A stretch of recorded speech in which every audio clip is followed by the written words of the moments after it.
신약성경 갈라디아서입니다. 갈라디아서 1장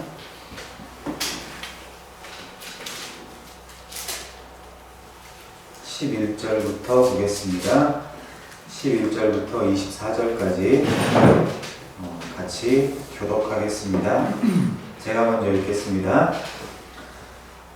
형제들아, 내가 너희에게 알게 하노니 내가 전한 복음은 사람의 뜻을 따라 된 것이 아니니라. 이는 내가 사람에게서 얻은 것도 아니요 배운 것도 아니요 오직 예수 그리스도의 계시로 말미암은 것이라. 내가 이전에 유대교에 있을 때 행한 일을 너희가 들었거니와 하나님의 교회를 심히 박해하여 멸하고 내가 내 동족 중 여러 연합자보다 내 계교를 지나치게 믿어 내 조상의 전통에 대하여 더 열심히 있었으나 그러나 내 어머니의 태로부터 나를 택정하시고 그의 은혜로 나를 부르시니가 그의 아들을 이방에 전하기 위하여 그를 내 속에 나타내시기를 기뻐하셨을 때 내가 곧 혈육과 의논하지 아니하고 또 나보다 먼저 사도된 자들을 만나려고 예루살렘으로 가지 아니하고 아라비아로 갔다가 다시 다메섹으로 돌아갔노라. 그 후 3년 만에 내가 게바를 방문하려고 예루살렘에 올라가서 그와 함께 15일을 머무는 동안 주의 형제 야고보 외에 다른 사도들을 보지 못하였노라.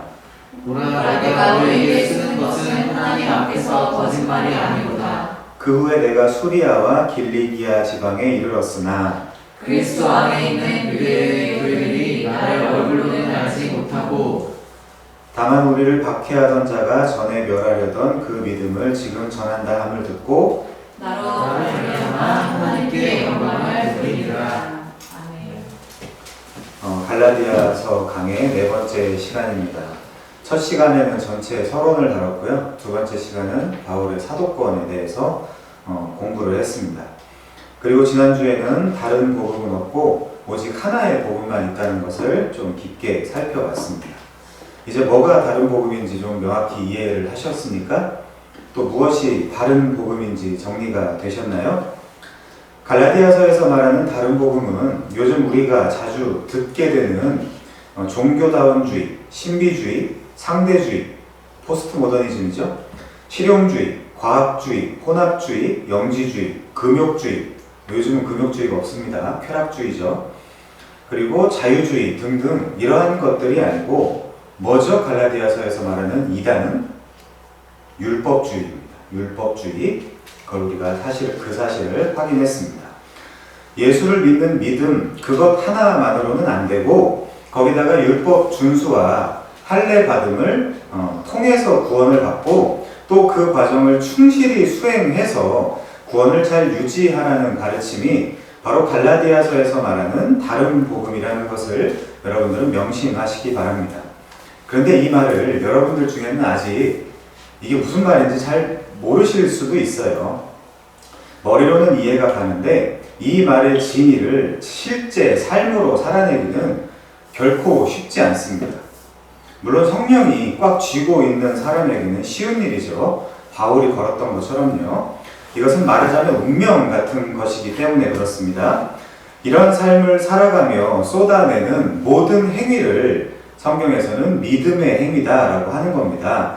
아브라함과 라합의 행위지요. 야고보서에서 말하는 그냥 앞에서는 누군가는 말하고 내게는 들리니까 하는 그런 마음으로 듣지 마시고 내 삶이 이런 메시지와 도대체 무슨 상관이 있나 라고 깊이 생각하시면서 좀 들어주시면 좋겠습니다.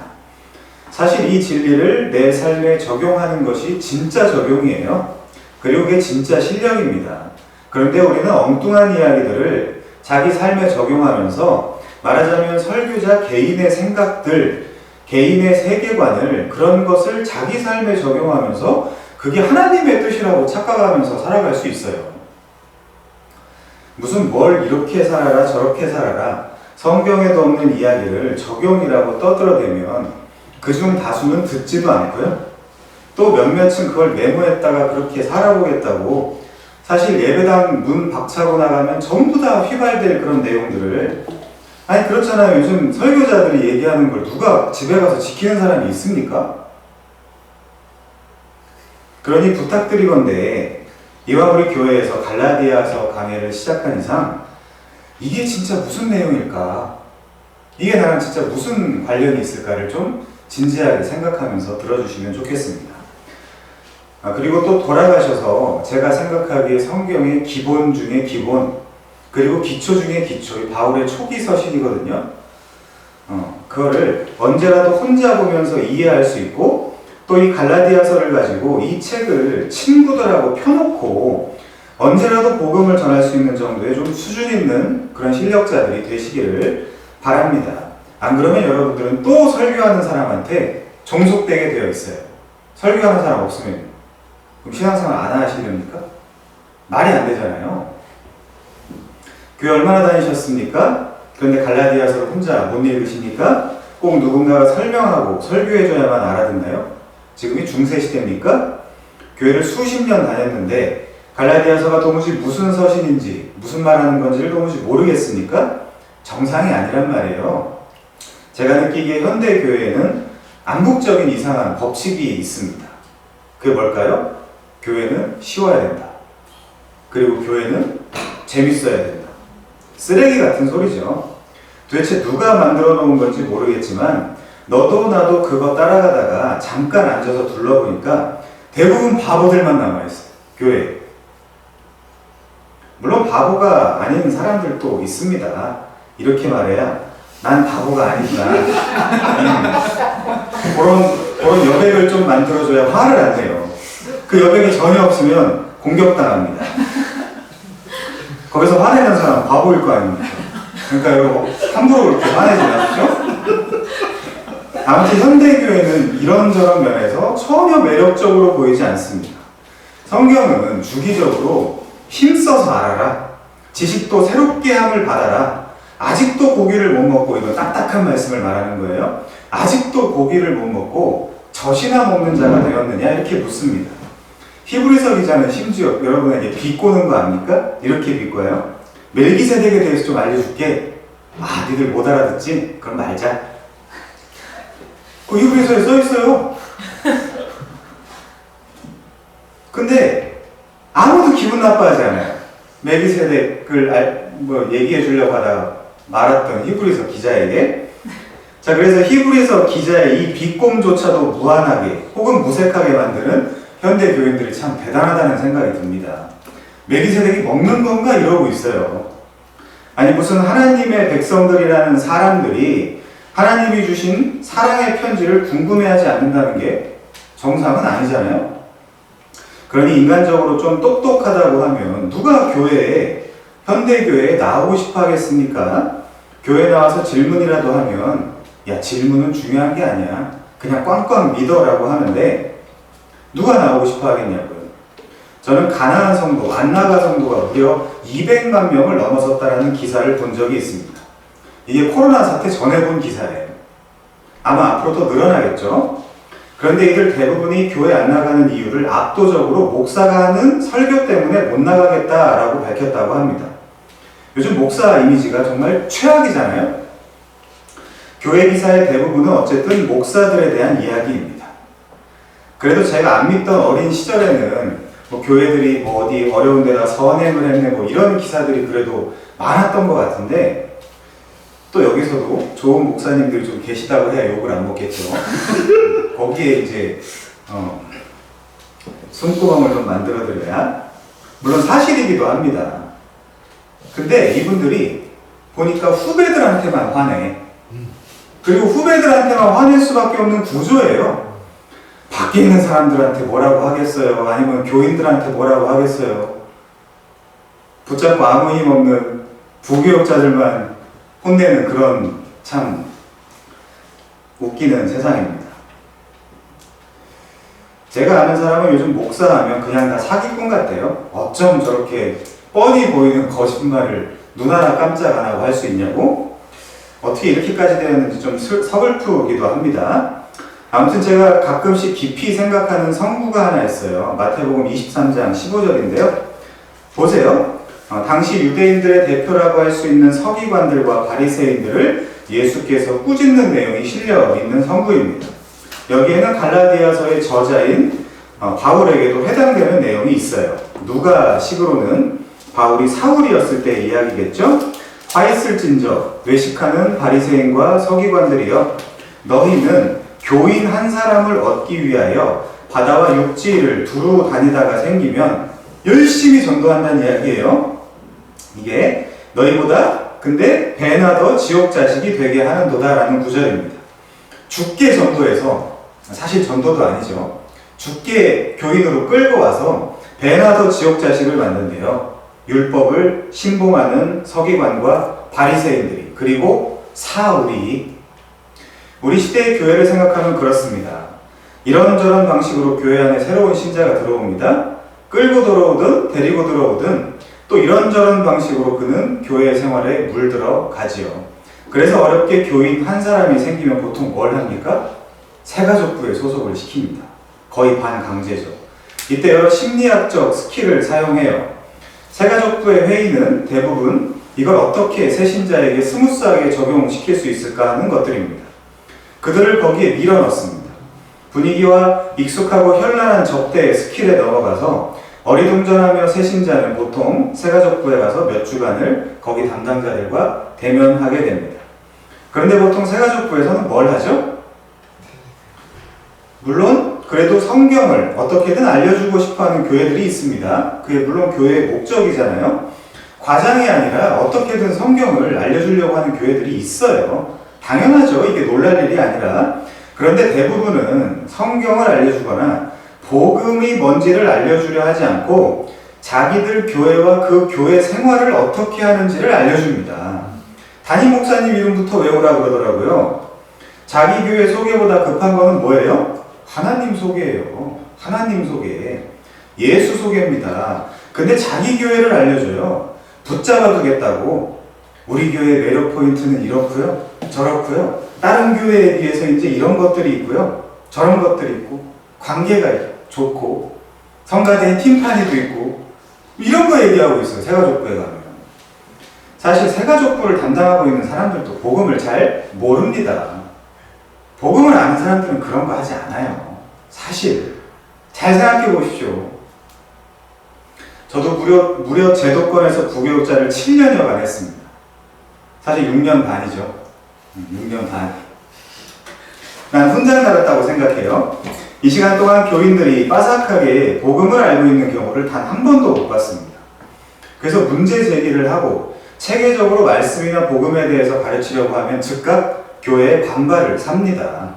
머리 커지고 교만해진다고. 아니 누가 머리 키우세요? 복음 전하자 그랬지? 구더기 무서워서 장 못 담그면 찌개는 어떻게 먹습니까? 저뿐만이 아니고 그래도 좀 복음을 전해보겠다고 사역을 시작한 제 친구들은 교회 주인이 반대해서 복음을 못 전하는 경우가 많았어요. 한국교회 주인이 예수님이라고 생각하는 사람이 얼마나 있습니까? 여러분들은 그걸 믿으십니까? 뭐 물론 그런 데도 있겠죠. 또 그렇게 말해야 되고요. 지금 심지어 저와 친했던 한 친구는 설교하고 내려오니까 즉시 야, 십자가 복음은, 구원의 복음은 담임 목사만 전하는 거야. 부교육자들은 그런 거 하는 거 아니야. 누군지 아시죠? 라는 말까지 들었다고 합니다. 왜 이런 이야기 하겠어요? 물론 결국 그 친구도 그 교회 주인에게 잘렸습니다. 이게 주님께 잘리면 사실 심각한 일인데 우리가 당한 이런 유의 일들은 생각하면 생각할수록 훈장이에요. 재미있습니다. 그리고 우리가 깊이 생각할 수 있는 것들이 여기에는 참 많죠. 그래서 우리에게는 진실이 필요합니다. 오늘도 차분한 마음으로 갈라디아서를 통해서 진실이, 그리고 대체 자유인을 만들어준다는 그 진리가 도대체 무엇인지 주께서 은혜 주시는 대로 좀 공부하는 시간을 갖겠습니다. 지난주에는 6절에서 10절까지를 살펴봤던 것 같아요. 그래서 바울은 그리스도께서 은혜로 너희 갈라디아 교회를 부르셨지 다른 복음, 즉 행위 복음으로 부르지 않았다라고 했습니다. 은혜라는 건 뭡니까? 받을 자격이나 조건이 전혀 없는 자에게 무상으로 주어지는 호의라고 해석할 수 있겠죠. 그래서 이 은혜라는 단어 하나만 제대로 알아도 행위 복음, 즉 다른 복음이 얼마나 잘못된 것인지 우리는 금방 알 수 있습니다. 그러니까 뭐예요? 우리는 사실 지금 은혜라는 단어 하나도 정리가 안 돼 있다는 뜻이에요. 절대 다수가. 그리고 이 은혜를 소유하면 자연스럽게 평강의 상태로 들어갑니다. 이스라엘의 인사죠. 샬롬. 샬롬이 평강이에요. 그런데도 갈라디아 지방의 교인들은 다른 복음을 쉽게 따라갔습니다. 그래서 그들에게는 이제 은혜도 평강도 아무것도 없습니다. 껍데기 복음만 남았어요. 말라비틀어진 소위 교회 생활에 대한 의식들만 남아갑니다. 그래서 바울은 다른 복음은 없다고, 다른 복음을 전하는 자는 자신도 형제들도 심지어 하늘에서 내려온 천사들이라 할지라도 저주를 받을 것이라고 경고했습니다. 바울은 오직 이 악한 세대에서 자기 몸을 주셔서 우리를 구원하신 예수를 믿는 그 믿음 밖에는 우리를 구원할 수 없다라고 딱 잘라서 이야기합니다. 한 가지 같이 보면 좋을 것 같아요. 히브리서 10장 26절입니다. 히브리서 10장 26절.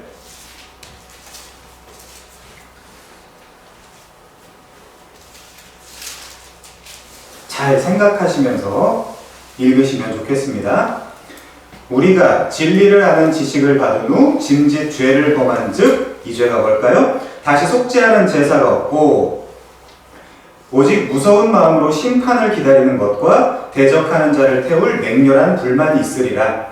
모세의 법을 폐한 자도 두세 증인으로 말미암아 불쌍히 여김을 받지 못하고 죽었거든. 구약시대에 그랬다는 거예요. 구약시대에, 지금이 아니고. 하물며 하나님의 아들을 짓밟고 자기를 거룩하게 한 언약의 피를 부정한 것으로 여기고 은혜의 성령을 욕되게 하는 자가 당연히 받을 형벌은 얼마나 더 무겁겠느냐? 너희는 생각하라. 생각 좀 해봐라. 바울의 복음 사역을 통해서 보면 바울은 사도행전 13장 39절에서 모세의 율법으로 너희가 의롭다 하심을 얻지 못하던 모든 일에도 이 사람 예수 그리스도를 힘입어 믿는 자마다 의롭다 하심을 얻는 이것이다 라고 했기 때문에 모세의 법에서는 사실상 얼마든지, 정말 얼마든지 구원을 받을 수 있어요. 건짐을 받을 수 있습니다. 신약시대에 모세의 법 안 지킨다고 망하는 게 아니잖아요. 그렇죠? 동의하십니까? 그러나 하나님의 아들을 짓밟고 자기를 거룩하게 한 언약의 피를 부정한 것으로 여기고 은혜의 성령을 욕되게 하는 자가 받을 형벌을, 이것에 대해서 피할 길은 요한계시록까지 아무리 샅샅이 찾아봐도 어디에도 없습니다. 그러면 하나님의 아들을 짓밟고 언약의 피를 부정한 것으로 여기고 은혜의 성령을 욕되게 하는 것이 구체적으로 뭘까요? 그게 별게 아니에요. 갈라디아서 식으로 말하면 다른 복음을 전하거나 다른 복음을 받는 것입니다. 전하는 사람도 받는 사람도 똑같은 죄예요. 자, 우리가 진리를 아는 지식을 받은 후 짐짓 죄를 범하는 것이 뭘까요? 오늘 하루만 해도 우리는 부지 중에 수도 없는 죄를 지었어요.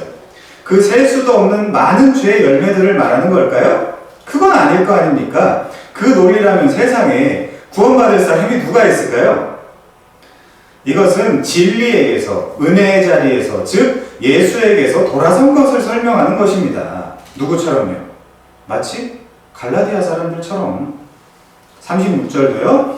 너희에게 인내가 필요함은 너희가 하나님의 뜻을 행한 후에 약속하신 것을 받기 위함이라. 여러분, 믿음은 기본적으로 인내를 필요로 해요. 믿음이라는 거는. 그렇잖아요. 잠시 잠깐 후면 오실 이가 오시리니 지체하지 아니하리라. 소망을 갖고 살라는 거겠죠, 지금? 근데 소망도 기본적으로 뭐가 필요합니까? 소망도 뭐가 필요해요? 믿음이 필요하다니까요. 그래서 나의 의인은 믿음으로 말미암아 살리라. 또한 뒤로 물러가면 내 마음이 그를 기뻐하지 아니하리라 하셨느니라. 우리는 뒤로 물러갈 자가 아니요 누구래요? 오직 영혼을 구원함에 이르는 믿음을 가진 자래요. 히브리서 기자가. 이 사람이랑 사도 바울이랑 똑같은 이야기를 해야 될 거 아닙니까? 지난주에 드린 말씀 잘 기억하시면 좋겠어요. 성경은 성경으로 해석하고 모호한 것은 확실한 것으로 해석한다는 성경 해석의 원칙을 말입니다. 그런데 이 유대 율법주의자들은 모세의 법과 예수의 새 언약의 피를 뒤섞어버리는 잘못을 범했어요. 그게 소위 갈라디아주의예요. 야, 생각을 해봐. 어떻게 예수를 믿는 것만으로 구원을 받냐? 할례와 율법 준수 정도는 해내야 구원을 받지 라는 것 말입니다. 그러나 사도 바울도 히브리서 기자도 둘 다 뭐라 그래요 지금? 갈라디아서에서도 히브리서에서도 오직 의인은 믿음으로 말미암아 산다 라고 이야기를 합니다. 그 믿음 가운데 있는 사람은 그 믿음에게서 자연스럽게 산출되는 어떤 종류의 행위를 뱉어내겠죠. 무엇을 믿는가가 어떻게 살지를 결정할 거 아닙니까? 그러나 그것이 다시 신의 산으로, 즉 구약으로 회귀해서 율법을 지키고 할례를 받으라고 가르치거나 그렇게 살아야 한다는 뜻은 전혀 아닌 것입니다. 그럼 복음이 말장난이 되잖아요. 아니 이게 말장난이지 뭡니까? 갈라디아 교회에 침투한 선동꾼들은 바울의 사도권을 공격했고, 바울은 하나님을 기쁘시게 하는 자가 아니라 니들을 좋게 편하게 해줘서 인기를 끌어서 사람을 기쁘게 좋게 하는 메시지를 전달하는 가짜 사도라고 악의적인 소문을 퍼뜨렸어요. 그래서 바울은 되려 그 말을 반대로 맞받아칩니다. 본문 10절이죠. 이제 내가 하나님에게 좋게 하랴, 사람들에게 좋게 하랴, 하나님께 좋게 하랴, 사람들에게 기쁨을 구하랴. 내가 지금까지 사람들의 기쁨을 구하였다면 그리스도의 종이 아니니라. 난 사람 좋게 안 한다. 난 하나님의 종, 그리스도의 종이다. 난 하나님을 기쁘게 한다 라고 했습니다. 그러면 도대체 왜 바울이 전한 복음이 진짜 복음이며 왜 이것만이 사람을 구원할 수 있는 유일한 단 하나의 복음일까요? 자, 이제 오늘 본문으로 진입합니다. 11절입니다. 형제들아, 되게 갑자기 따뜻한 말을 해요. 혼내다가. 왜? 실제 바울의 형제들이니까. 형제들아, 내가 너희에게 알게 하노니 내가 전한 복음은 사람의 뜻을 따라 된 것이 아니니라. 12절도 볼게요.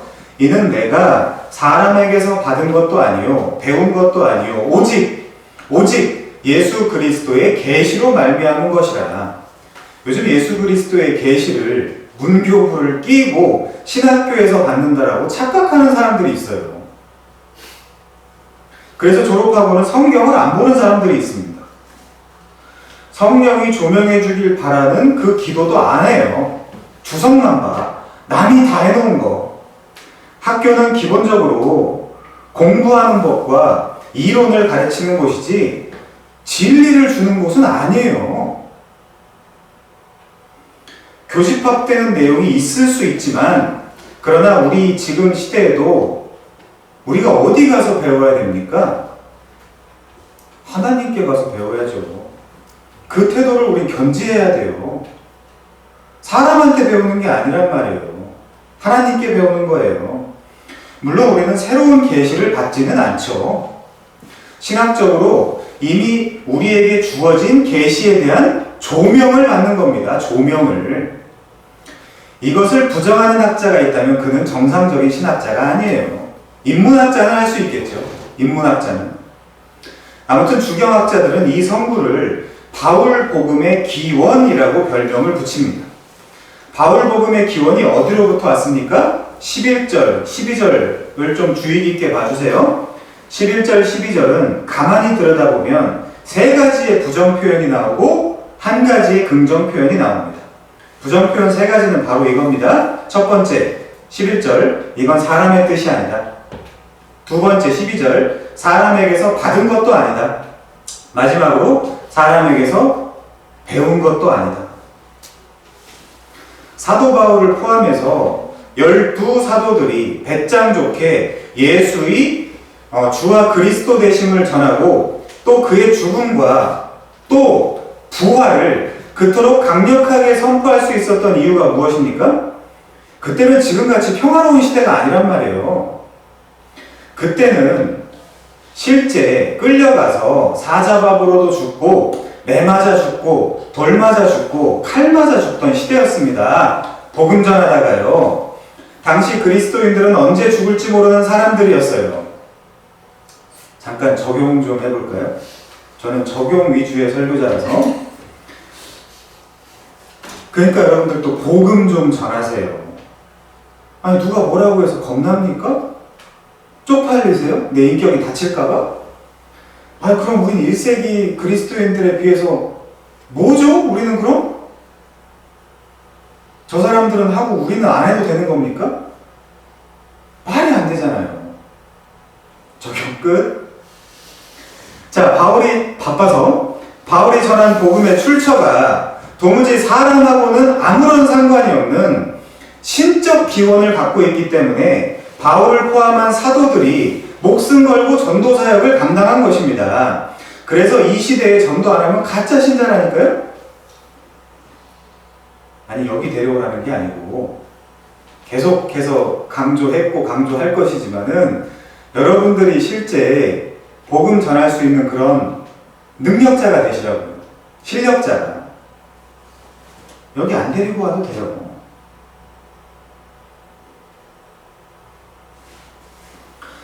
이들 사도들 중 다수는 지식적으로 탁월한 사람이 전혀 아니었습니다. 그런데 그렇다 하더라도 아무리 그래도 꾸며낸 나사렛 이단 괴수의 죽음과 부활을 전하다가 개죽음 당할 정도로 멍청한 사람은 한 명도 없어요. 누구라도 목숨 아까운 줄은 알잖아요. 죽고 싶다 하더라도 고속도로에서 위험해지면 브레이크부터 밟는 게 우리 아닙니까? 그런데도 그들은 실제 동년배인 동네 목수 청년 예수의 메시아 되심과 죽으심과 장사됨과 부활함을 통해 세상의 구원자임을 전하다가 목베임 당하고 불태움 당하고 맹수의 먹이가 되고 십자가에 거꾸로 못 박혀 죽는 등 모진 고난을 당했어요. 그것이 사람으로부터의 뜻이었거나 사람에게서 받은 것이었거나 사람에게 배운 것이라면 실제 지 주님을 배반하고 자기의 주님이 죽으러 끌려가는데도 춥다고 불이 다 쬐고 있던 베드로 같은 사람들은 또 배신할 거 아닙니까? 거기 일교차 큰 거? 저도 압니다.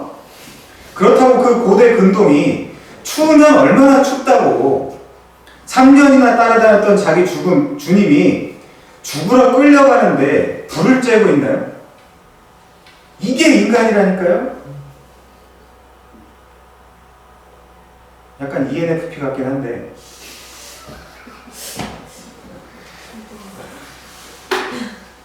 정말 차가울 정도로 배반을 했죠, 베드로가. 그런데 농담입니다. 그런데 이들은 모두 한결같이 누구를 만났어요? 모든 사도들의 공통점. 누구를 만났어요? 부활하신 예수를 만났다니까요. 부활하신 예수를. 그리고 이후에 성령을 받았어요. 그래서 확 뒤집어진 겁니다.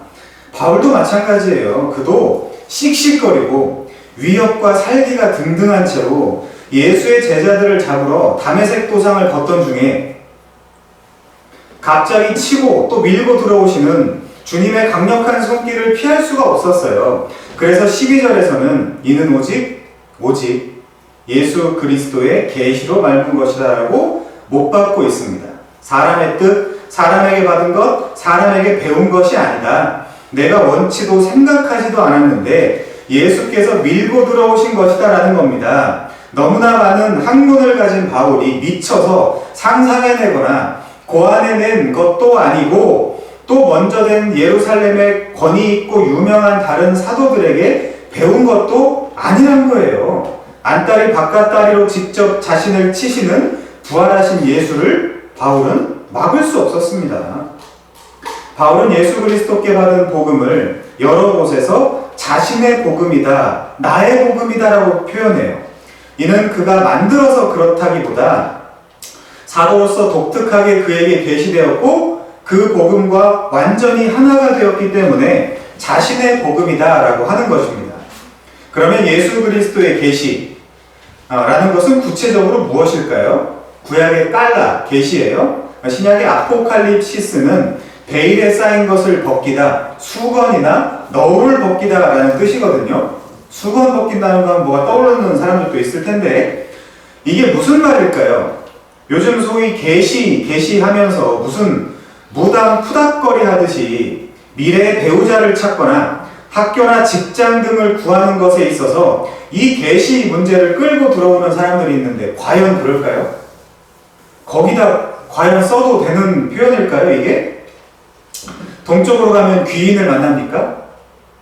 과연 이 용어가 그렇게 함부로 쓸 수 있는 것입니까?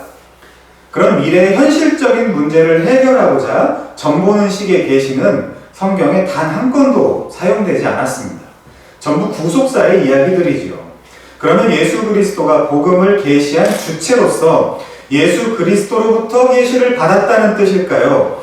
아니면 예수 그리스도를 내용으로 하는 복음의 계시를 받았다는 뜻일까요? 제가 이런 얘기를 왜 하냐면 문법적으로 둘 다 가능하기 때문에 그래요. 바울의 일대기를 통해 보면 다메섹 도상에서 부활하신 예수를 만난 소위 바울과 예수의 대면 사건, 전문용어로 예수의 신현 사건이라고 하죠. 테오파니. 바울은 그때 자신에게 나타나신 예수님을 만났고 그때 복음을 소유하게 되었기 때문에 그렇게 이해하시는 것이 좋겠습니다. 문법적으로는 주격, 소유격이죠.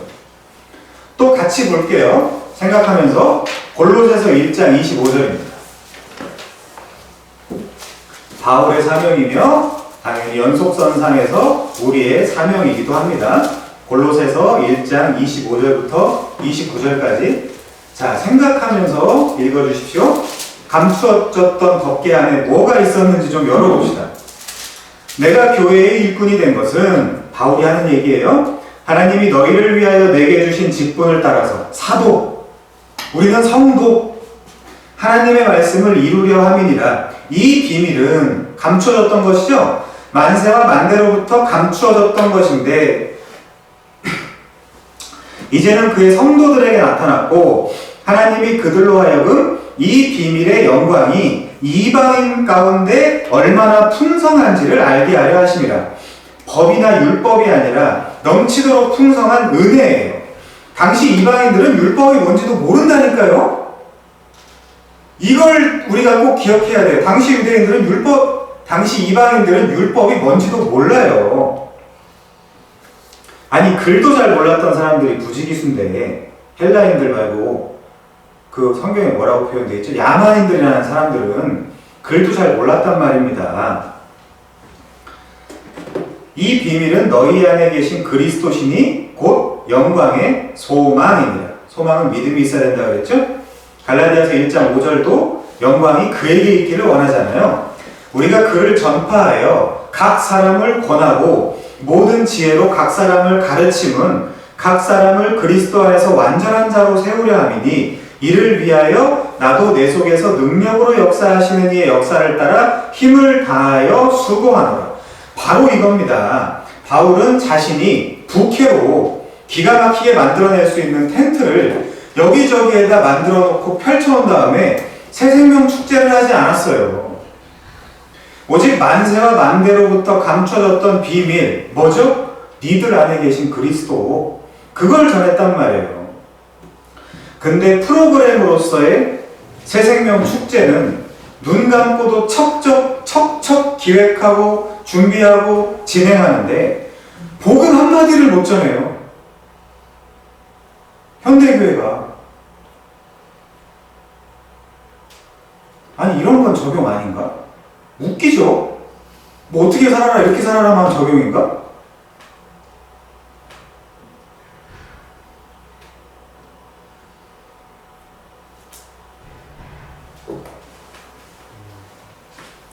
교회 좀 나오세요가 전도예요?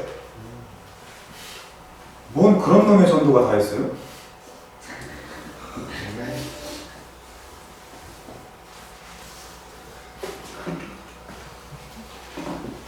이게 정상은 아니잖아요? 그렇죠? 안에 계신 그리스도라는데 우리는 밖에서 다른 데서 자꾸 찾아요. 그의 성도들에게 나타났고 너희 안에 계신 그리스도를 약 2만 킬로를 걸어다니면서 바울은 순전하게 전했고 전파했고 각 사람을 권했고 모든 지혜로 가르쳤습니다. 바울은 다니엘 기도회 같은 거 할 시간이 없었어요. 지금 다니엘 기도회 때문에 못 오는 인간 하나 있죠. 교회 다니는 사람들만 모르지 밖에 있는 대적자들이랑 우리 같은 사람들은 그 가난한 성도들은 다 알죠. 교회에서 다니엘 기도를 왜 하는지. 제 말을 아니에요. 자, 이것이 바울이 사도로 선택되고 또 이방 선교사에게 최선봉을 맡게 된 이유예요. 즉 만세와 만대로부터 감춰졌던 것, 그것 전하라고. 누구예요? 그리스도죠. 그것 전하라고 예수께서 자신의 제자들을 잡아 족치기 위해 씩씩대고 있었던 바울을 만나 그를 그 자리에서 완전히 꺾어버린 것입니다. 그래서 바울도 이를 전하기 위해 자기 속에서 능력으로 역사하시는 이의 역사를 따라 힘을 다해 수고했다라고 합니다. 다시요. 내 속에서 역사하시는 이의 역사를 따라 힘을 다해 수고했습니다. 믿음과 행위 논쟁 끝! 뭔 말인지를 알아야 되는데. 자, 믿음이 있는 사람은 그 속에서 역사하시는 이의 역사를 따라 힘을 다해 수고하게 되어 있습니다. 아니 이런 간단한 걸 가지고 무슨 뭐 행위가 어떻고 무슨 구원을 받았으니까 이제는 네가 해야 되고 칭의가 뭐 유보되었고 아니 그럼 그동안 성령은 뭐 하시나요? 하나님은 뭐 하시나요 그동안?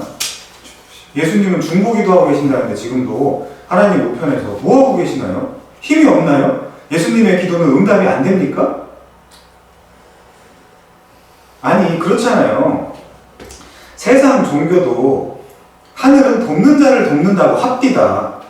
근데 기독교의 하나님은 우리를 안 돕습니까? 구원받은 이후에? 그러니까 유보적 칭의론 이런 것들이 얼마나 웃기는 이야기인지 아시겠죠? 그래서 버려진 것만 같은 현실 속에서도 우리에게 가장 중요한 것은 믿음입니다. 믿음. 어제도 믿음, 오늘도 믿음, 내일도 믿음이에요. 자, 이제 우리는 바울의 세 가지 상황을 살펴보고 마칠 겁니다. 자, 첫 번째는 바울의 회심 전의 상황이에요. 그리고 두 번째는 회심 당시의 상황, 마지막으로는 회심 후의 상황입니다. 본문을 좀 보겠습니다. 자, 회심 전은 13절부터 14절이에요. 표시하고 보셔도 좋습니다. 13절부터 14절 눈으로 좀 보십시오. 그리고 회심 당시는 15절부터 16절까지예요. 보이시죠? 그리고 회심 이후는 17절부터 24절까지입니다. 체크도 한번 해보세요. 자, 회심 전부터 살펴봅시다. 13절입니다. 내가 이전에 유대교에 있을 때 행하던 일을 너희가 들었거니와 하나님의 교회를 심히 박해하여 멸하고 내가 내 동족 중에서 여러 연갑자보다 유대교를 지나치게 믿어 내 조상의 전통에 대하여 더욱 열심히 있었으나. 자, 바울이 갈라디아 지방에서 복음을 전할 때 자신의 옛날 일에 관하여 소위 간증을 했든 아니면 이 바울에 대한 소문을 갈라디아 사람들이 들었든 우선은 갈라디아 지방의 교인들은 바울이 유대교에 몸담고 있었던 그때 열심당의 모습을 이미 다 알고 있다고 합니다. 바울은 유대교에 있었고 심지어 그는 그 유대교를 신봉했어요. 톰 라이트의 바울 평전에 기가 막히게 묘사되어 있는 대로 바울은, 아니 그 전이었던 사울은 아주 어릴 때부터 모세의 율법책의 핵심 본문이 담긴 조그만 상자인 테필린을 자기 손목과 그리고 이마에 묶고 그것을 주야로 묵상하며 외우고 실제 그 삶을 살았어요. 무서운 사람입니다. 그리고 실제 엄청난 금욕적인 삶과 하루에 적어도 3번 이상을 하나님 앞에서 진지하게 기도하는 습관을 버리지 않았어요. 여러분들이 하루 3번 식기도하는 거랑 차원이 달라요. 바울이 한 하루 3번의 기도는 지금 시대의 사람들 밥 먹을 때만 기도하는 그런 정도의 기도가 아니란 말이에요. 그리고 이게 중요한데 쉐마 이스라엘 아도나이 엘로헤누 아도나이 에하드 여기 에하드가 나오네요. 반갑네요. 들으라 이스라엘아 주님은 우리 하나님 주님은 한 분이라는 말씀에 당연히 충성을 맹세했습니다. 사도 바울은 어렸을 때부터 사울일 때부터 하나님은 한 분이시야. 한 분이셔 하나님은. 그래 하나님은 한 분이셔. 그런데 예수가 자신도 하나님의 아들이라고 나선 거 아닙니까? 사도 바울이 뒷박을 할까요 안 할까요? 당연히 하죠. 당연히.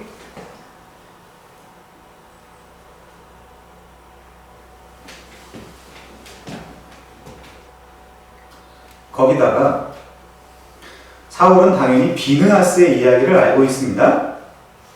이스라엘과 모압 여자들이 부올에서 행음을 한 사건이죠. 민수기 25장 6절에서 13절에 보면 비느하스는 시므리와 고스비가 둘이 엉겨붙어 있을 때 8절에서 그 이스라엘 남자를 따라 그의 막사에 들어가 이스라엘 남자와 그 여인의 배를 한 번에 꿰뚫어서 두 사람을 죽여버렸어요. 그러니까 연병이 이스라엘 자손에서 그칩니다. 그 연병으로 죽은 자가 2만 4천 명이었다고 합니다. 사울은 이 메시지를 마음에 품고 실제 하나님을 향한 사랑과 마음의 열심은 이렇게 행동으로 표출돼야 된다고 어렸을 때부터 생각을 했어요. 왜냐하면 시편 106편 30절 31절에서 그때 비느하스가 일어나서 중재하니 이에 재앙이 그쳤도다. 이 일이 그의 ጼ데크 의로 인정되었으니 대대의 영원까지로다. 비느하스의 이 행위는 하나님께 인정을 받았고요. 민수기 25장 12, 13절에 보니까 평화의 언약, 즉 비느하스와 그의 후손에게 영원한 제사장 직분의 언약을 받았어요. 비느하스가 여호와를 위하여, 거기는 질투라고 되어 있지만 실제 히브리어는 칸나, 무슨 뜻이죠? 열심입니다. 그러니까 비느하스는 여호와를 위하여 열심을 내서 이스라엘 자손을 속죄했어요. 비느하스가. 어린 사울이 이걸 자기의 꿈으로 품었단 말이에요. 아, 이게 신앙생활이구나. 이게 유대교구나.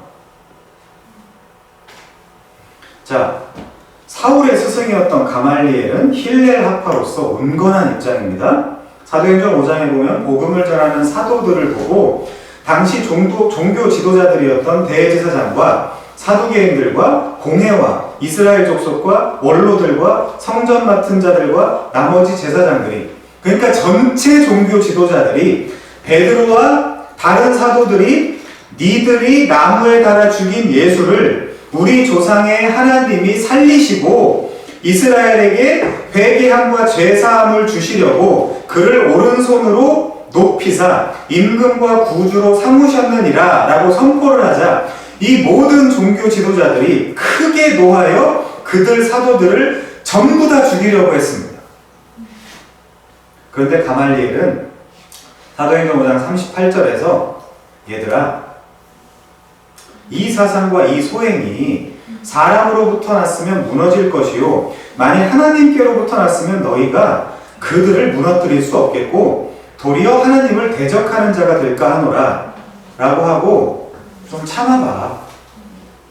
어떻게 될지 우리가 좀 지켜보자라는 입장이었어요. 온건하죠? 신사답습니다. 그래서 그때 그들은 사도들을 죽이지 않고 채찍 몇 대 치고 이거 전하지 마 해서 하고 경고해서 돌려보냈어요. 그런데 이 가말리엘의 제자였어도 힐렐보다는 샴마이에 가까운 사울은 저 지금 스승이 뭐 하는 거냐 지금? 전혀 동의하지 않았어요. 그가 그 자리에 있었으면 어땠을지 한번 상상을 해봤습니다. 사도행전 7장에 보면 이 사울은 스데반을 죽이는데 앞장을 섰고요. 몇 장 차이 안 나요? 5장 7장이에요 지금. 8장 1절에서는 스데반이 죽임당하는 것이 당연하고 마땅하다고 생각했습니다. 아무리 존경하는 스승이었어도 생각이 완전히 달랐던 것이죠. 가말리엘이 훌륭하죠? 지금 같은 때는 잘라버렸을 텐데, 자기 제자였어도. 이렇게 사울은 행동하는 유대인이었습니다. 스승의 권위도 순복하지 않았어요. 그래서 사울이 무서운 사람이었습니다. 아무튼 이 사울은 사도행전 8장 1절과 3절에 보면 스데반이 죽었고 그날에 예루살렘에 있는 교회에 큰 박해가 있어. 이거 사울이 한 거예요. 사도 외에는 다 유대와 사마리아와 모든 땅으로 흩어져 버렸고 얼마나 무서웠습니까? 사울과 그를 따르는 사람들이 얼마나 무서웠으면 다 흩어져 버렸고 경건한 사람들 몇몇이 스데반을 장사하고 위하여 크게 울었습니다. 그래도 사울은 교회를 잔멸할세 각 집에 들어가 남녀를 끌어다가 옥에 넘겼어요. 이 열심, 이 하나님을 향한 칸나가 어디서 왔을까요? 유대 율법에서 왔다니까요. 사울이 지금 잘못하고 있는 게 아니라 사울은 자기 선배들을 통해서 그렇게 해야 된다라고 생각했어요. 정말 사울은 무서울 정도로 당시 교회를 박해했습니다. 왜 그랬을까요? 이 사울의 칸나, 이 사울의 열심이 구약 율법서로부터 비롯된 것이기 때문에 그랬습니다. 비느하스에게 하나님을 통해 하사된 ጼ데크, 즉 의라는 단어는 오늘의 갈라디아서에서 인용된 아브라함이 여호와를 믿으니 그것을 그의 의로 여기셨다라는 단어와 똑같은 단어입니다. 사울은 그 문자적이고 표면적인 비느하스의 살인 행위가 그 자체가 바로 여호와께서 인정해 주시는 의라고 생각했어요. 실제 부월 사건에서의 진짜 핵심이며 포커스는 속죄라는 단어에 있었는데도 사울은 그때 그거를 몰랐습니다. 그래서 훗날 바울은 이런 말을 해요. 자기의 동족들에게 반성과 후회를 하며 로마서 10장 3절에서 내가 증언한다. 니들 유대인들이 하나님을 향한 하나님께 뭐가 있다고요? 열심이 있으나 칸나가 있으나 그게 올바른 지식을 따른 게 아니야. 하나님의 의를 모르고 자기 의를 세우려고 힘써 하나님의 의에 복종하지 아니하였느니라. 사실 이거 누구한테 한 얘기예요? 자기 자신한테 한 얘기예요. 그리고 그 짓을 똑같이 자기 동족들이 그대로 답습하고 있으니까 바울이 속이 터지겠습니까? 안 터지겠습니까? 마카베오상 2장 51절부터 60절에 보면 별게 다 나오죠. 이거 외경이에요. 아브라함의 이야기와 비느하스의 이야기가 9절 사이로 붙어 있어요. 이 의라는 이야기. 의라는 키워드 때문에 그렇습니다. 가말리엘은 온건파 바리새인이었지만 사울은 자기 스승의 여러 물러터지고 우유부단한 모습들을 보며 더욱더 타산지석으로 삼았을 것이고 내가 세상에 나간다면, 내가 리더가 나간다면 난 행동파 유대인이 될 거야 라고 다짐을 해왔습니다. 그리고 실제 그는 그렇게 했어요. 물론 열왕기상 18장, 19장에 실려있는 850명이나 되는 바알과 아세라 선지자를 처단해버린 엘리야의 열심과 매년 겨울마다 돌아오는 수전절에 유대민족을 시리아 왕 안티오쿠스 에피파네스에게서 구해낸 유다 마카베오와 그의 형제들을 보면서도 매년 그 수전절에 그들을 기리면서도 사울은 물론 그릇된 방식이었지만 하나님을 향한 그리고 동족들을 향한 일종의 칸나, 즉 열심을 키워왔던 거예요. 바울이 그래서 실제 사울이 속해 있던 공동체인 유다이스모스, 즉 유대교는 하나님이 주신 한 언약에 기초하여 시내산 언약이죠. 아도나이 엘로헤노, 아도나이 에하드, 즉 오직 한 분 하나님을 섬기며 그 순수성을 지키고 그것에 조금이라도 변질적 시도가 들어오면 언제라도 그 하나님을 향한 열심으로 그것을 해결하고자 했던 사람들이었던 것입니다. 그게 진짜 유대교예요. 순수한 유대교. 나쁜 게 아니었어요. 근데 그 중에 사울이 탑 오브 탑이었죠. 가나안 땅에 들어가서 음란하고 패역한 이방인들과 섞이지 말라고 주신 구약 율법에 흠이 없던 자였습니다. 성경의 평가가 그래요. 그러다 보니 사울이 예수와 그의 제자들에게 얼마나 화가 났을지 우리는 이제 충분히 이해할 수 있습니다. 이것이 바로 오늘 본문 14절, 내가 내 동족 여러 연갑자들보다 유대교를 지나치게 믿었었다. 내 조상의 전통에 대하여 더욱 열심히 있었다. 라고 이야기했던 바울의 회심전 모습입니다. 율법도 전통도 다 지켰어요. 사도행전 26장 5절에 보면 내가 우리 종교의 가장 엄한 팔을 따라 바리새인의 생활을 했다라고 이야기합니다. 자, 그럼 이제 두 번째 회심 때에는 어떤 일이 있었습니까? 물론 다음 주에 한 번 더 자세히 살펴봐야 될 것 같지만 오늘 본문 15절, 16절에 보겠습니다. 그는 이렇게 말합니다. 그러나 내 어머니의 태로부터 나를 택정하시고 그의 은혜로 나를 부르시니가 그의 아들을 이방에 전하기 위하여 그를 내 속에 나타내시기를 기뻐하셨을 때에 내가 곧 혈육과 의논하지 아니하고. 자, 13절과 14절 그리고 15절과 16절은 눈에 띄는 대조를 이루고 있어요. 주어의 문제입니다. 주어의 문제. 영어 성경을 보면 주어가 확실히 드러나요. 13, 14절은 내가입니다. 모두가, 주어가. 그런데 15, 16절의 주어는 하나님이에요. 다. 무슨 말인지 아시겠습니까? 내가, 물론 하나님의 신비한 섭리와 경륜 안에서 일어난 일이지만 내가 유대교에 있었고 내가 행한 일들이었습니다. 또 내가 하나님의 교회를 심히 박해해서 멸했고요. 내가 내 동족의 연갑자들보다, 동년배라는 뜻이에요. 연갑자라는 것은 지나치게 유대교를 신봉했어요. 그리고 내가 열심히 있었습니다. 표현을 잘 보시란 말이에요. 그런데 15절, 16절은 어머니의 태로부터 하나님이 택정했어요. 그리고 하나님이 그를 그의 은혜로 부르셨습니다. 그리고 하나님이 그를 이방 가운데에 자기 아들을 전하기 위해 바울 속에 나타내셨어요. 정리하면 바울의 광적인 열심으로 브레이크 없이 하나님의 교회를 잔멸하는 데 열중했는데 창세전에 나를 선택한 하나님이 나를 직접 저지하시고 하나님께서 나의 발걸음을 완전히 바꿔놨다는 뜻입니다.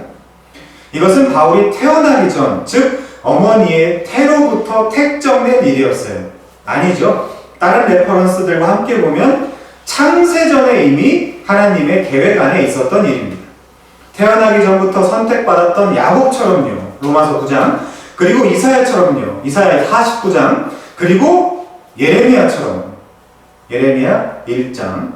바울을 향한 하나님의 계획은 인간적인 것이 전혀 아니었고 신적인 것입니다. 바울의 열심이 셀까요? 하나님의 열심이 셀까요? 우문이죠. 그래서 바울은 또 구약의 그런 표현들을 갖다가 자신의 서신에서 자신은 어머니의 태로부터 택정함을 받았다라고 표현하고 있는 것입니다. 이것은 완벽히 바울을 위한 것이었지만 또 바울만을 위한 것은 아니에요. 1차, 2차, 3차 선교여행지에 이방인들을 비롯해 오늘날 우리에게까지 바울의 사역은 결코 멈추지 않고 있습니다. 바울은 그의 아들, 즉 하나님의 아들을 이방에 나타내라고 부름을 받았기 때문이에요. 그래서 바울은 우리 이방인들의 사도입니다. 에베소서 2장 7절부터 12절을 볼까요? 또 생각하시면서 에베소서 2장 7절에서 12절 이 복음을 위하여 그의 능력이 역사하시는 대로 내게 주신 하나님의 은혜의 선물을 따라 내가 일꾼이 되었노라. 행위논쟁할 필요 없죠. 모든 성도 중에 지극히 작은 자보다 더 작은 나에게 이 은혜를 주신 것은 측량할 수 없는 그리스도의 풍성함을 이방인들에게 전하게 하시고 영원부터 만물을 창조하신 하나님 속에 감춰졌던 비밀의 경륜이 어떠한 것을 드러내게 하려 하심이라. 이는 이제 교회로 말미암아 하늘에 있는 통치자들과 권세들에게 하나님의 각종 지혜를 알게 하려 하심이니 곧 영원부터 우리 주 예수 그리스도 예수 안에서 예정하신 뜻대로 하신 것이라. 우리가 그 안에서 그를 믿음으로 말미암아 담대함과 확신을 가지고 하나님께 나아감을 얻느니라. 여러분, 이제 바울 서신의 전체 메시지가 좀 더 선명하게 보이십니까? 저는 앞으로 계속 바울 서신을 레퍼런스 할 겁니다.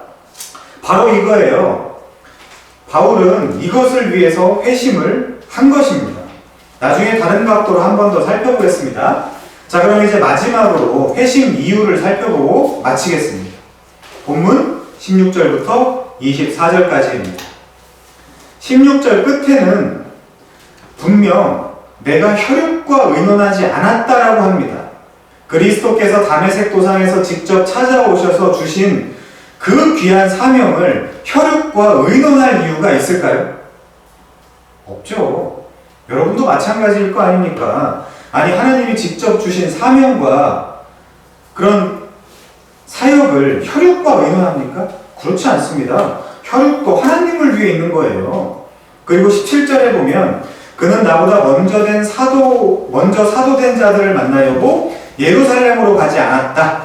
그리고 아라비아로 갔다가 다시 다메섹으로 돌아갔다라고 말합니다.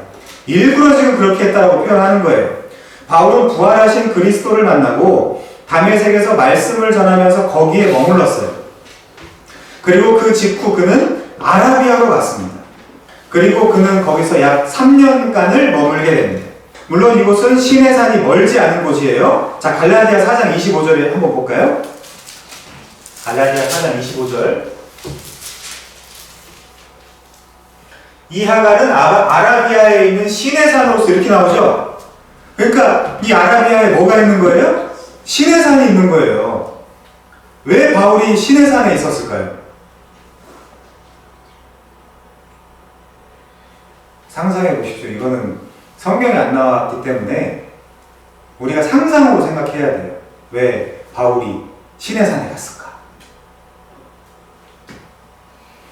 학자들 사이에서는 나테베아 왕국에서 복음도 전했지만 이 한적한 시내산에서 머물면서 다시 자신이 오해했던 구약 성경을 다시 한번 정리했으며 자신의 인생도 다시 회고했을 것이고 예수의 삶과 죽음을 묵상하며 복음을 전할 수 있도록 체계적인 준비의 시간을 가졌을 것이다 라고 정당하게 추측합니다. 동의합니다. 사도행전을 통해 바울의 전 삶을 살펴보면 바울은 그렇게 준비될 수 있는 시간이 없었어요. 요때밖에. 그래서 어떤 학자는 다른 제자들의 3년여 준비 시간처럼 이 시내산이 있었던 아라비아 광야에서 바울의 사도로서의 준비 시간을 가졌을 것이다 라고 말하기도 합니다. 누구나, 여러분도 마찬가지예요. 저도 마찬가지예요. 누구나 광야에 가서 하나님을 만납니다. 미드바르라고 했잖아요. 말씀하시는 곳, 말씀의 장소, 거기가 광야예요. 하나님이 우리를 광야로 보내요. 거기서 외로이 훈련 받지 않으면 하나님을 깊이 알 수도 또 신자로 준비되기도 어렵습니다. 여러분들은 진짜 아라비아 광야에 가는 게 아니라 고난을 통해서 하나님을 만난다는 뜻이에요. 비유적으로. 지금 바울은 갈라디아서에서 이 복음을 사람에게 받지 않았다는 논증 가운데서 자신의 삶을 회고하고 있어요. 다메섹에서 아라비아 광야로, 그리고 다시 그는 다메섹으로 돌아옵니다. 바울은 그렇게 회심 후에 무려 3년이 지나고 나서야 비로소 게바를 만나려고 원어는 사적으로, 물론 공적으로라는 단어도 있지만 문맥적으로 사적으로 게바를 만나려고 예루살렘에 올라갑니다. 이것은 사도행전 9장 26절부터 28절에 나와요. 한번 보시면 보세요. 사도행전 9장 26절. 사울이 예루살렘에 가서 제자들을 사귀고자 하나 다 두려워하여 그가 제자됨을 믿지 아니하니 바나바가 데리고 사도들에게 가서 그가 길에서 어떻게 주를 보았는지와 다메섹 도상을 이야기하는 거겠죠. 주께서 그에게 말씀하신 일과 다메섹에서 그가 어떻게 예수의 이름으로 담대히 말하였는지를 전하니라. 사울이 제자들과 함께 있어 예루살렘에 출입하며 바로 이때 예루살렘에 15일여간을 머무르면서 유력한 자들 중에서는 게바와 야고보만을 만났습니다. 물론 보름여 시간 동안 너무나 당연히 주의 수제자 게바, 즉 베드로거든요. 게바는 베드로와 주의 육신적 동생인 야고보를 만나면서 뭐 했을까요? 바울이 예수에 대해서 묻기도 하고 답하기도 했겠죠. 그런 과정은 분명히 있었을 것입니다. 아니, 바울이 게바를 만나서 그런 얘기를 안 했을까요? 당연히 했겠죠. 그리고 구약 성경과 복음에 대해서 더 확증해 갔겠지만 어쨌든 바울은 이 베드로나 야고보에게서 어떤 권위나 사명을 받지는 않았습니다. 바울이 전한 복음은 사람의 뜻을 따라 된 것이 아니고 사람에게서 받은 것도 아니며 사람에게서 배운 것도 아닌 오직 예수 그리스도의 계시로 말미암은 것이기 때문입니다. 그래서 바울은 본문 20절에서 이렇게 말합니다. 보라, 내가 너희에게 쓰는 것은 하나님 앞에서 거짓말이 아니로다. 우리는 숱하게 거짓말을 하면서 살아가죠. 그렇지만 당시 바울을 포함해 정통 유대인들은 거짓 증언을, 그리고 그거를 하나님을 걸고 거짓말을 하진 않았을 것입니다. 그리고 바울은 수리기아와 길리기아 지방에 이르렀고요. 그리스도 안에 있는 유대 교회들이 바울을 얼굴로는 알지 못하였으나 다만 자기들을 그토록 박해했던 바울이 깜짝 놀라게도 이제는 자신이 멸하려던 바로 그 믿음을 전하는 사람이 되었다라는 말을 듣고 바울로 말미암아 와, 하나님은 짱이구나 라며 영광을 돌렸습니다. 다시요. 바울이 진짜 무서운 사람이죠. 바울의 열심과 이사야 9장에 나온 하나님의 열심과 붙으면 뭐가 이기겠습니까? 하나님의 열심이 이기죠. 저는 그래서 자신은 복음을 믿지 않는다거나 하나님을 조롱하며 혹은 그리스도를 조롱하며 대단한 자신감을 갖는 인간들을 보면 항상 드는 생각이 하나 있어요. 밖으로는 얘기 안 하죠. 속으로. 야, 내가 아는 한 세계 최고 수준의 지력과 행동력을 가진 문무를 겸비한 사울이도 복음 앞에서 무너졌거늘 대관절 니들같이 인간 바울의 발바닥에 때만도 못한 인간들이 반발해봐야 얼마나 반발을 하겠니? 그래, 한번 해봐. 제 말의 진리를 아시겠습니까? 굳이 제 이야기를 할 필요는 없지만 저도 누가 직접 복음을 전해서 회심한 케이스는 전혀 아닙니다. 그렇기 때문에 복음 사역의 실용성이나 효과 면에서 하나님은 사람 없이도 얼마든지 일하실 수 있다고 확신합니다. 아니, 그게 더 쉬울 수도 있죠. 그런데 놀랍게도 하나님은 자신의 구속 사역에 우리를 초대하십니다. 같이 하세요, 하나님이. 바울도 초대받았고요. 베드로도 초대받았습니다. 저나 여러분도 초대받고 있는 거예요. 바울처럼 훌륭한 사람만 초대받는 것도 전혀 아니죠. 이 엄중하고 두려운 사역에 와이프 끼고 같이 돌아다니는 베드로 같은 사람도 제1호 사도로 부름받았어요. 여러분 오해하지 마십시오. 베드로 선생님께는 죄송하지만 베드로 같은 한심한 인간이나 사도 바울 같은 훌륭한 인간이나 복음 앞에서는 누구도 반발할 수 없습니다. 똑같습니다. 왜냐하면 이는 하나님이신 그리스도의 계시로 말미암은 것이기 때문에 그렇습니다.